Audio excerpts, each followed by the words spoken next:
મારા માથામાં એક એવી ગાંઠ વધી રહી છે જેનો ડોક્ટરો ઈલાજ નથી કરી શકતા અને મેં આ વાત કોઈને પણ નથી જણાવી. છેલ્લા 4 મહિનાથી હું બે અલગ જિંદગી જીવી રહ્યો છું. શરૂઆતમાં તીવ્ર માથાનો દુખાવો અને ઝાંખું દેખાવા જેવું હતું, પણ પછી રિપોર્ટ આવ્યો. મારી પાસે હવે ખૂબ જ ઓછો સમય બાકી છે. જ્યારે મને આ ખબર પડી ત્યારે હું રડ્યો નહીં. હું ચીસો પાડીને રોયો નહીં. હું ઘરે મારી પત્ની અને મારા 3 નાના બાળકો પાસે ગયો. મારો પુત્ર બાસ્કેટબોલ રમવા માંગતો હતો તો અમે રમ્યા. મારી દીકરીઓ મારા વાળની ચોટલી ગૂંથવા અને ફોર્ટનાઇટ રમવા માંગતી હતી તો અમે તે કર્યું. મેં ત્યારે જ નક્કી કર્યું કે હું તેમનો ક્રિસમસ બગાડીશ નહીં. પછી મેં નક્કી કર્યું કે હું નવું વર્ષ બગાડીશ નહીં. પછી જન્મદિવસો આવ્યા. હું બસ બધું બરાબર રાખતો રહ્યો.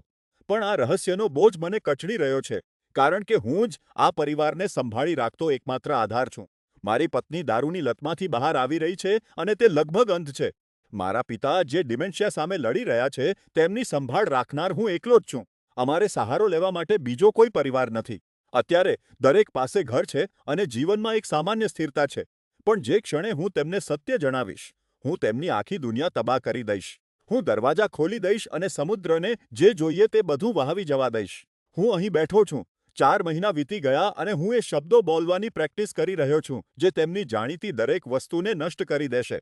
મને બસ એટલું નથી સમજાતું કે આ વાત તેમને કેવી રીતે કહેવી.